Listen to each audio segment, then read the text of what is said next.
Informação especializada, influente e confiável. Podcast MIT Technology Review Brasil.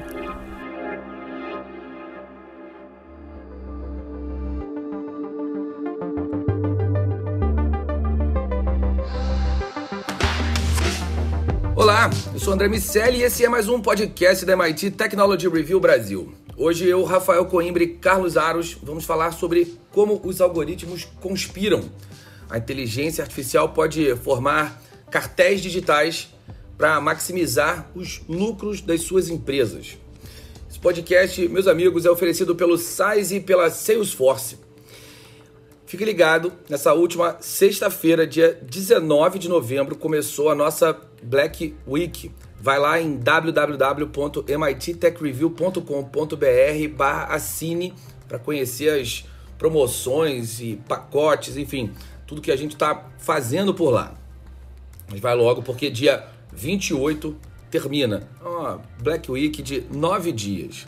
Carlos Aros, cada vez mais os algoritmos determinam quanto tudo que a gente compra vai custar. Há um recurso, o recurso de precificação dinâmica, que faz com que os valores sejam ajustados com as condições de um mercado em um determinado momento para otimizar os negócios das empresas que rodam esses algoritmos. Os sites de e-commerce, eles impulsionaram essa prática, mas a gente já vai vendo isso acontecer em tudo. A Amazon, claro, como um representante do e-commerce, foi uma das empresas que começaram esse processo, mas a gente já vê em Uber, Hotels.com, enfim, há um sem número de exemplos. Me explica sobre o que isso significa para nós, consumidores, né? O que significa termos os preços de muito do que a gente compra sendo determinados por uma máquina. É aquela velha discussão, né, André? A questão não é a máquina, mas de que fonte essa máquina está bebendo para poder determinar os padrões e poder entregar para você esses preços. Quais são os vieses que essas máquinas vão perseguir na hora de promover esses cálculos e entregar, supostamente, os melhores preços. E aí vem uma outra pergunta, né? Melhores preços para quem? Para as lojas, para os marketplaces que estão entregando os produtos, ou para os consumidores que estão em busca de preços bons para fazer bons negócios? Essa é a discussão, porque os pesquisadores começam a investigar exatamente que tipo de dados estão sendo levados em conta e que parâmetros estão sendo perseguidos por esses algoritmos para poder entregar esses preços, né? A gente pode colocar aí vários aspectos para além da tradicional oferta e demanda. E é justamente esse o ponto. As máquinas, elas determinam esses preços e por um momento, para as empresas, foi extremamente relevante, porque era possível mapear e olhar a concorrência, olhar o entorno e dizer, bom, agora eu consigo sair na frente porque eu tenho tais fatores como vantagem, então eu vou pressionar e vou derrubar um pouquinho mais o preço. A gente está vivendo aqui o momento que antecede a Black Friday e a gente não vai precisar investigar muito, basta abrir aí alguns sites de compra, alguns comparadores de preço que usam dessa mesma inteligência e nós vamos encontrar essa variação. Alguns produtos com um determinado preço e outras condicionantes pressionando os preços para baixo ou para cima, a depender do portal e a depender do padrão de compra que está sendo feito. O grande aspecto aqui e a grande discussão por trás dos algoritmos determinando os preços é a velha discussão, não é? Quem determina esses parâmetros? Quais são as regras que esses algoritmos estão perseguindo? E a gente pode perceber que, de alguma maneira, muitas vezes há um padrão nesses preços e a gente precisa encontrar uma resposta. E essa resposta ela está escondida em uma montanha de dados. A pergunta para essa resposta é a seguinte: o que está sendo levado em conta pelos sites, pelas plataformas de compras para a determinação desses preços? É mais ou menos como se antes a gente vivesse sob a regra daqueles que dominam um determinado mercado. Vários empresários ali criam um acordo e vamos trabalhar dentro dessa regra. As máquinas aprenderam a fazer isso, teoricamente, sozinhas. Nós estamos estabelecendo ali um cartel das máquinas, André Miceli. Pois é, eu fico pensando, eu quero perguntar pro Rafa se os vieses que você trouxe podem, de alguma maneira, modificar os preços de forma que determinados grupos tenham condições melhores de compra em função de análises históricas. A gente sabe, Rafa, que há uma grande discussão sobre perpetuação do racismo e de alguns comportamentos humanos por algoritmos, e a gente tem ali lutado, a indústria tem trabalhado para minimizar e terminar com essas questões. A gente sabe também que não é nada fácil. O que você acha? Esses algoritmos podem perpetuar esses vieses sociais? Eles podem, André, e eu acredito que num curto espaço de tempo eles vão seguir perpetuando, sim. Mas a ideia é que a gente faça uma correção. Só que para fazer essa correção, como o Aros estava falando, precisamos de transparência. Na maior parte das vezes, a gente não sabe o que entra em jogo. Vou dar exemplo. Ontem eu estava aqui para pegar um carro de aplicativo e, de repente, começou a chover. O preço, eu tinha uma referência de preço da corrida normal. E, de repente, dobrou. Achei caro, esperei mais um pouco, entrei de novo, tinha triplicado o preço. Mas estava aparecendo ali no aplicativo para mim preços mais altos que o normal. Aquilo já era uma indicação que tinha havido uma correção para cima. É a lei da oferta e da demanda. Eu fiz o quê? Peguei um bom e velho táxi que saiu por 1/3 do preço do que eu pagaria nessa corrida com preço dinâmico alterado. Mas ali, como eu disse, havia uma indicação de que o preço tinha sido alterado e eu sabia que isso estava acontecendo por conta de variação climática. Tinha muita gente querendo pegar carro para não pegar chuva. Ora, em alguns, ou na maioria dos sites que a gente vê hoje preço dinâmico, isso não aparece. Só pisca um preço para você. E o consumidor, isso é importante a gente deixar claro, esses preços e a inflação são formadas em grande parte pela oferta e demanda, mas também pela percepção do que a gente tem de preço. Qual é o preço padrão de um produto? Se isso começa a variar de forma instantânea, com cada vez mais complexidade para cada um de nós vai ter uma impressão de um preço do mundo, que não necessariamente vai ser o preço médio. Então a gente vai perdendo a capacidade de entender o que seria o preço padrão. E isso se dá em função de características pessoais, cada vez mais as empresas vão entender nossos hábitos, e aí, vale a gente ressaltar, é uma competição muito desigual, porque se a gente tem, como o Aros falou, alguns sites que nos ajudam a monitorar se o preço está mais baixo, se teve variação, as empresas têm muito mais ferramentas para o tempo inteiro estar entendendo quem somos nós.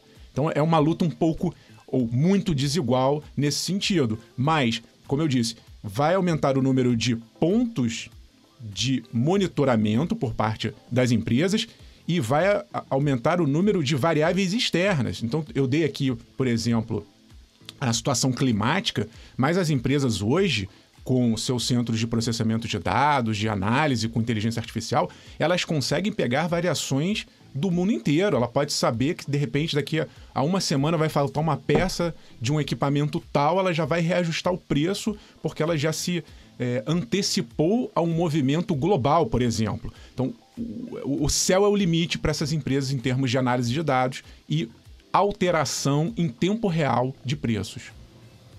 Essa questão da análise preditiva é muito boa. De fato, dá para mudar os preços dos produtos sabendo que uma determinada falta, uma determinada modificação no mercado vai acontecer, e aí essa referência fica ainda mais difícil de se obter, porque para a população geral, que vai notar ou que vai validar aquele preço no determinado momento da falta, né, nem esse aumento fica visível. Enfim, tem muita coisa para resolver. E aí eu quero perguntar para você, Aros, duas dessas coisas. A primeira é como a gente vai proteger a nossa privacidade quando os nossos dados estão sendo usados para determinar quanto a gente paga por quase tudo. E o segundo é onde está essa linha entre preços justos e injustos nesse contexto de precificação dinâmica. Acho que para as duas coisas, André, para as duas perguntas, a resposta mora na transparência, né? Um tópico que o Rafa colocou.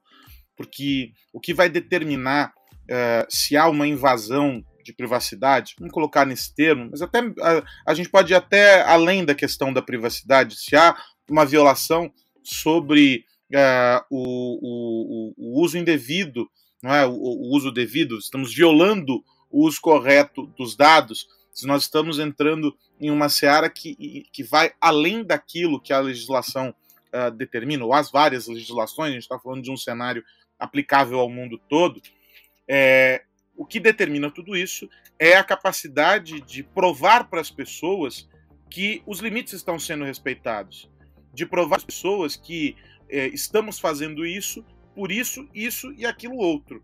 E dar o direito das pessoas escolherem se querem participar daquele processo. Porque, eventualmente, se ficar provada a vantagem, o indivíduo vai querer. Né? A gente sabe, algumas pesquisas mostram que as pessoas estão dispostas, sim, a cederem os dados se, do outro lado, como contrapartida, forem percebidos benefícios, se houver vantagem. Então, nesse caso aqui, assim como em outros contextos, as pessoas só precisam ser informadas. É preciso haver ciência sobre que tipo de informações estão sendo coletadas e qual a finalidade delas. Agora imagine se uma pessoa descobre que por causa do CEP dela, um produto custa 4, 5 vezes mais do que custaria em outra região da cidade. Talvez aí ela ou vá concordar e dizer, ok, este é o fim, moro aqui, não vou sair daqui, essa é a condição mesmo, ou não, ela vai dizer, pô, peraí, isso é injusto, não é assim que funciona, aquele outro lugar ali é muito mais perigoso. É um exemplo bobo, não é o único fator, mas que mostra que se a pessoa souber as informações, ela pode, ela mesma, fazer julgamentos e definir o que é invasivo e o que não é. Do outro lado, a questão do preço também. A gente, esses tempos atrás, eu estive conversando com um representante de uma plataforma dessas de transporte por aplicativo, e ele dizia para mim que o modelo de inteligência artificial deles aumentou a segurança de motoristas e de passageiros por meio de alguns modelos que cruzam, entre outras várias informações, as informações da segurança, das secretarias de segurança pública sobre zonas de criminalidade. E a partir daí, eles conseguiram estabelecer zonas em que, a partir de um determinado horário, as corridas são muito mais observadas para você diminuir o risco. Essa corrida nessa região custa mais ou menos? E o que é custar mais ou menos em um contexto em que se tem uma percepção de maior segurança ou de uma segurança que não existia para fazer um transporte, para você poder chegar em casa ou sair da sua casa para ir a qualquer outro lugar. Barato e caro também tem outros contextos, né? Há um contexto maior para determinar o que é caro e o que é barato. A mesma situação, a vantagem percebida torna menos caro ou mais caro um determinado produto. É justamente o processo de transparência e de entendimento sobre que parâmetros estão sendo utilizados e de que maneira a vantagem se estabelece para você que torna essa relação mais justa para o lado do consumidor. Para o lado das empresas, a gente sabe que há uma vantagem competitiva, sobretudo, porque elas ganharam, a partir desses modelos que são aplicados, ganharam a possibilidade de mapear a concorrência com um nível de precisão muito maior e conseguem jogar com o regulamento debaixo do braço para serem competitivos com mais assertividade. O tempo de resposta no momento ali de competição por um produto ou outro, quando as buscas aumentam, se torna maior, há mais agilidade, ou seja, a empresa está ganhando. Mas e do lado do consumidor? Essas mesmas vantagens que são tão objetivas para as empresas precisam ser materializadas para os consumidores. Mas como aqui, nesse caso, a gente está falando de um tópico que é absolutamente abstrato para a maioria esmagadora das pessoas, que é a questão dos dados pessoais, né, e dados gerais, é difícil de explicar, é difícil de tangibilizar tudo isso. Portanto, a resposta está na transparência. Mas a questão é, as pessoas estão prontas para entender como isso tudo funciona? Ou também, nesse caso, vale aquela história da fábrica de salsicha? Se você for lá, nunca mais você come um hot dog. Ô, Rafa, a gente está aqui falando de uma maneira dinâmica de vender, de como as empresas determinam o seu preço, e eu estou pensando também sobre o impacto da inteligência artificial numa maneira dinâmica de comprar. Quando a gente olha o funcionamento das bolsas de valores hoje em dia, a gente já percebe ali algumas automações, tanto do processo de compra quanto do processo de venda. Eu posso comprar um papel e dizer, olha, se esse papel começar a cair e essa queda chegar a, 5%, boto uma ordem de venda e aí eu paro de perder. Só que lá do outro lado, tem alguém que vai receber, em algum determinado momento, vai estar ali vendo essas ordens e vai tomar a decisão de comprar. Se tiver um algoritmo fazendo o outro lado, a precificação dinâmica pela parte de quem vende, a tomada de decisão dinâmica pela parte de quem compra, qual o impacto que isso pode trazer para as bolsas de valores, por exemplo? Já tem, né, André? Já tem gente trabalhando, né? Quem trabalha com, sobretudo, análise gráfica e está tentando ali ganhar no day trade, ali, operações de milissegundos. Tem gente que conecta computador perto de uma rede que ele vai ter informação de milissegundo mais rápido do que o concorrente. Porque naquele milissegundo pode-se desenhar ali um desenho, né, que para a interpretação do algoritmo é o momento de você comprar ou vender. Então, em 1 milissegundo, você pode ganhar muito dinheiro ou perder muito dinheiro. Mas hoje, Rafa, essa tomada de decisão, na maior parte das vezes, ela ainda está na pessoa. Os softwares de análise, eles dão indicações. Eu quero explorar o ponto do momento em que o software passar a tomar a decisão de compra. É isso. O que eu estou dizendo está aumentando. Então, essa corrida, né? A corrida é quem vai vender e comprar antes do outro. É uma corrida por velocidade, que vai exigir muito processamento de informação, que vai exigir conexão e capacidade das máquinas e os algoritmos. Os algoritmos vão começar a desenhar fórmulas ali. E aí vai chegar num ponto que pode ser que vença quem tenha mais poder de computação aliada à decisão humana, que por sua vez vai estar ali alimentando os algoritmos. O que eu estou querendo colocar aqui, André, é que tanto do ponto de vista de quem está trabalhando ali com bolsa de valores, um mercado mais profissional, mais sofisticado, quanto aqui no nosso caso do início da discussão do consumidor versus grandes empresas varejistas, é tudo uma diferença de poder. Do nosso lado aqui dos consumidores, já tem algumas ferramentas, tem alguns sites que fazem essa comparação de preço, tem sites que você consegue gerar um alerta, olha, quando a passagem aérea tiver tanto ou de ônibus tiver tanto, me dá um toque, mas é muito menor esse poder do que o dos gigantes do outro lado. E aqui é preciso deixar claro que nós não estamos defendendo controle de preços, não é isso. É como a gente colocou, é uma transparência. Você saber o que está acontecendo para você aí sim tomar uma decisão para um lado ou para o outro. Meus amigos, a gente falou sobre vieses, cartéis e agora é hora de falar de segurança. Vamos para o nosso momento de segurança digital que é oferecido pela Embratel. Momento Segurança Digital, apresentado por Embratel. Habilite sua empresa para o próximo nível. Mais um bate-papo sobre segurança aqui na MIT Technology Review Brasil. Esse nosso momento com o Rashid.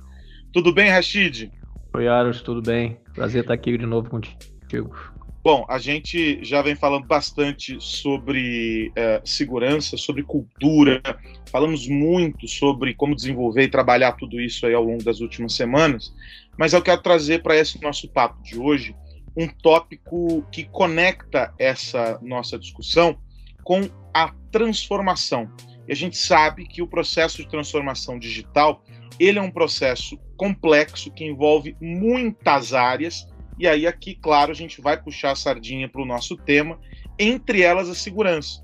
Porque no momento de transformação, a gente está criando novas possibilidades, abrindo novas fronteiras, com aplicações, trazendo soluções de fora, muitas vezes para dentro da organização, mudando processos que já eram naturais para a empresa, e daí a gente acaba criando risco de segurança. Talvez não um, mas muitos deles. Como é que a gente cria, dentro desse processo de transformação digital, uma trilha em que a segurança esteja acompanhando cada uma das fases dessa transformação? Esse planejamento ele é indispensável, né? Sem dúvida, Aros. Na verdade, isso tudo que você falou é um fato, né? Cada vez mais a gente, no processo de transformação, com a agilidade que a gente precisa transformar hoje, essas questões de segurança, a gente precisa tomar muito cuidado. Primeiro, para não deixá-las atravancar o negócio, e outra para também não deixar de serem consideradas, né? Porque se não for, se você não considerar ela pode até agilizar mais o processo de entrega, mas depois lá na frente você vai se arrepender de não ter feito.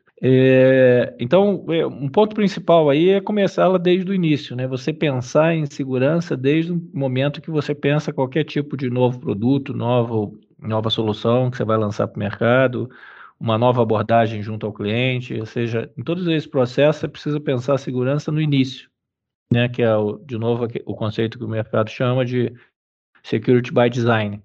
Então, quando você usa esse conceito, a tendência é que você consiga fazer as coisas já com esse mindset, com isso pensado, e você consegue ter um processo de transformação ágil, tão ágil quanto deveria, e com a melhor segurança possível para você fazer o lançamento daquele produto ou solução novo para a sua empresa, né? Então, a gente trabalha muito fortemente esse conceito aqui na Embratel, tanto internamente quanto com os nossos clientes, para que a gente possa sair do outro lado com uma empresa transformada e segura, né? E isso é um ponto de conexão com aquele gargalo que existe ainda quando a gente discute segurança, uma visão de que talvez não seja o momento de fazer esse investimento agora. O investimento em segurança, ele capacita pessoas e capacita o negócio em si para os objetivos que se pretende alcançar. Ou seja, se a gente tiver a segurança como uma etapa posterior a essa nova fase da companhia, pensando na transformação digital, pode ser que o ciclo não seja concluído, né? É essa relação que precisa ser trabalhada dentro das organizações quando se discute a segurança nesse contexto que a gente está debatendo aqui, né? De fato, Aras. E toda vez que você toma essa decisão, que, no meu entender, é totalmente equivocada, de olhar para a segurança depois, você tem algum tipo de problema. Porque se você olha depois desse processo pronto, dessa transformação, de estar na rua, você vai gastar mais. Você pode não atender todos os pontos, porque você está fazendo uma coisa ali com a casa construída, né? Uma reforma é sempre mais complicada do que se você pensar em fazer alguma coisa antes. E pode não dar tempo, né? Pode não dar tempo para você conter alguma coisa que possa acontecer ali. E a gente tem visto vários exemplos aí no mercado de empresas que estão tendo problemas. Então, a perda que você vai ter vai ser muito maior em tempo, em dinheiro, com a sua marca. Então, você tem que pensar antes, sem sombra de dúvida. A segurança é o primeiro passo, e segurança aqui num contexto bastante amplo, como visão de negócio, como risco, ou seja, é preciso ter certeza de que se está investindo em segurança da maneira correta. Muito bom, nosso papo aqui, o momento segurança digital, no MIT Technology Review Brasil, com o Mário Rachid, diretor executivo de soluções digitais da Embratel. Rachid, espero que a gente tenha conseguido plantar uma sementinha aí na cabeça dos executivos que estão nos ouvindo. Um abração e até a semana que vem. Obrigado, Aras. Até semana que vem. Ponto final em mais um Momento Segurança Digital aqui na MIT Technology Review Brasil. Você sabe, esse nosso espaço, essa nossa discussão semanal sobre cybersecurity é apresentado pela Embratel. E você quer descobrir como habilitar a sua empresa para o próximo nível? Muito fácil. Acesse embratel.com.br e descubra todas as possibilidades. O que mais você precisa saber? É isso. Esse foi o momento de segurança digital e agora é hora de virar a chave. Rafa Coimbra, qual a dica da semana? Tô de olho, André, no movimento aí do cara que volta e meia a gente comenta aqui, o senhor Elon Musk, que esses dias anunciou uma parceria com o governo brasileiro de trazer a internet por satélite dele para o Brasil. Ele já tem alguns satélites operando e a gente passou agora pelo leilão do 5G, mas a Starlink, com seus satélites de órbita baixa, já oferecem essa internet espacial em alguns locais no exterior e provavelmente ano que vem, com a aprovação da Anatel, esse serviço chegará aqui ao Brasil. Mas, na verdade, eu estou só dando uma notícia para puxar uma outra que tem relação com o que a gente discutiu agora, que é o JP Morgan, banco, né, de investimentos, está processando o Elon Musk, na verdade a Tesla, que é a montadora de carros elétricos dele, em 162 milhões de dólares. Tudo porque, em 2018, o Elon Musk deu uma tuitada dando a entender que a Tesla poderia fechar capital. E o JP Morgan tinha ali um contrato de opções para comprar ações da Tesla desde 2014 e por conta dessa tuitada, o JP Morgan se sentiu prejudicado. Disse que a tuitada do Musk gerou uma variação grande no valor das ações da Tesla e o JP Morgan teve esse prejuízo de 162 milhões de dólares. Eu acho muito interessante, né? Eu sou muito mais do time da educação e prevenção do que da punição, mas nesse caso eu acho muito interessante que haja algum tipo de multa, de punição, para que sirva de exemplo, para que as pessoas entendam que o que você fala, o que você escreve tem consequência. Pode ser uma consequência econômica, como esse caso que eu estou citando, pode ser uma consequência psicológica quando alguém ofende alguém. Então pensem 2 vezes antes de escrever ou falar. O que vocês acham que não tem consequência, às vezes vai causar prejuízo financeiro ou psicológico para alguém. Carlos Aros, qual a consequência que você vai causar nas pessoas essa semana? Olha, eu não sei se eu vou causar a consequência ou se vai ser o Facebook, que, de novo, pretende mudar o modelo de funcionamento dos feeds de notícias da rede social. Eles anunciaram em um blog post essa semana que vão mudar os algoritmos que determinam como os conteúdos aparecem, que tipos de conteúdos aparecem no feed para as pessoas. A gente não sabe muito bem, aliás, esse tópico se relaciona com a nossa conversa, né, com o tema principal desse nosso papo hoje. A gente não sabe muito bem como é que funcionam esses algoritmos, quais as regras que determinam esse jogo e por aí vai. Agora, o que a gente sabe é que, de alguns anos para cá, o Facebook voltou, foi para um outro lado, deu uma pirueta, desceu voltou, e mudou tudo várias vezes no que diz respeito ao feed e como o conteúdo aparece para as pessoas. Foram várias mudanças, né? E sempre essas mudanças comunicadas com algumas razões. Por exemplo, a mais recente, pelo menos do que eu me lembro, foi no ano de 2020, com a história das notícias confiáveis, a qualidade das notícias que estavam sendo compartilhadas e que, portanto, o algoritmo privilegiaria as fontes com credenciais mais sérias. Agora, o que o Facebook diz é o seguinte: vamos permitir que as pessoas ajustem suas preferências para aumentar ou reduzir a quantidade de conteúdo que vem de amigos específicos, de grupos e páginas com as quais eles estão conectados, dando supostamente mais autonomia para os usuários. Isso acontecerá, segundo o Facebook, em pequena escala. E depois nós vamos aumentar isso para todas as pessoas que estão conectadas à rede social. É interessante esse movimento, a gente não sabe exatamente qual a finalidade, o que está por trás disso tudo, mas é interessante esse movimento e talvez como uma resposta a um cansaço das pessoas dessa tutela, o algoritmo escolher aquilo que aparece sem que você possa gerenciar com um pouco mais de autonomia o seu feed, porque afinal de contas é o seu espaço, você escolhe o que quer ver, com quem você quer se relacionar, o que tipo de conteúdo privilegiar, e daí talvez o Facebook esteja oferecendo essa possibilidade de mais autonomia. E na mesma direção, para as plataformas, para as empresas, ou seja, para os usuários corporativos, o Facebook vai também permitir que sejam excluídos tópicos, os anunciantes vão poder selecionar alguns grupos para que possam impedir, alguns tópicos, né, segmentos, para que possam impedir que os anúncios apareçam relacionados a essas postagens,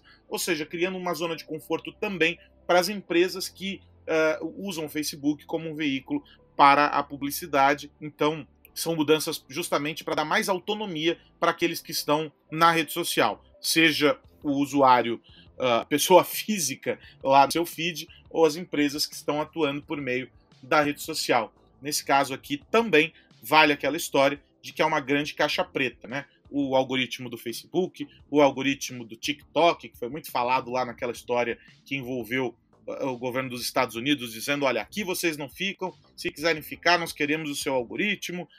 Não se sabe também sobre as demais redes sociais, afinal de contas esse é o grande negócio deles, né? O business está baseado nessa inteligência, mas é uma caixa preta, e as pessoas estão lá fazendo parte disso e alimentando esta caixa preta com as informações do uso cotidiano.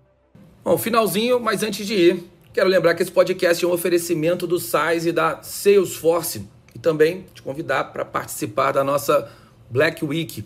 Vai lá em www.mittechreview.com.br/assine. Rafa Coimbra, até semana que vem. Abraço, André, Aros e a todos que nos ouvem. Lembrando aí desses belos descontos que estamos dando para você se tornar parte do nosso clube, e também convido você a visitar nosso canal no YouTube, muito conteúdo bacana. Temos feito vários webinars de tecnologias impactantes no nosso mundo atual e tem conteúdo bem bacana lá para você conferir. Até já. Carlos Aros, grande abraço, meu amigo. Um grande abraço para você, André, Rafa, um abração, e para todo mundo que nos acompanha também um grande abraço. Eu vou fazer coro aqui, vou reforçar a sugestão, dizer que você que nos ouve deve aproveitar esta semana de descontos da MIT Technology Review Brasil. Garanta já a sua assinatura, porque tem muito conteúdo legal. Para além da revista, tem os artigos, tem pesquisa, tem relatório, tem as edições digitais, ou seja, tem um pacotão de conteúdo que você pode consumir para entender como é que a tecnologia está mexendo com a tua vida, com o teu negócio, com a tua profissão. Enfim, aproveite os descontos. Meus amigos, semana que vem tem mais podcast da MIT Technology Review Brasil para gente falar sobre tecnologia, negócios e sociedade. Um grande abraço para todo mundo. Tchau, tchau. Você ouviu o podcast MIT Technology Review Brasil, apresentado por Tech Institute.